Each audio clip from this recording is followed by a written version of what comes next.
时代伫咧进步，这电子册是愈来愈先行。清华大学图书馆宣布成立国内头一间大学公益数位阅读平台，这内面有真侪是研究报告、自然记录、文书资料等等的数位化，甚至有一寡是无出版或者是绝版的册，拢会当免费伫咧线顶阅读。也希望透过着这数位科技，甲知识送到每一角时。伫电脑找到家己想要看的册，点者就当看到精彩的内容。其中有袂少拢是毋捌出版，也是已经绝版的册。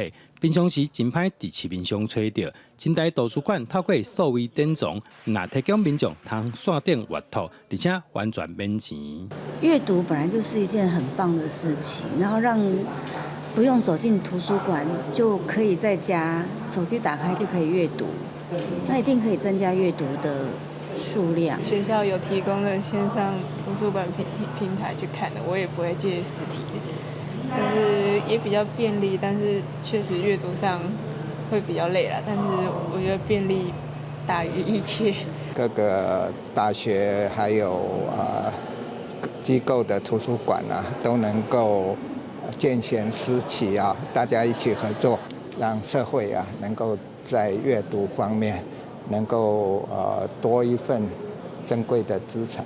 目前典藏内容包括教育、科学、艺术、甲地方文书等等。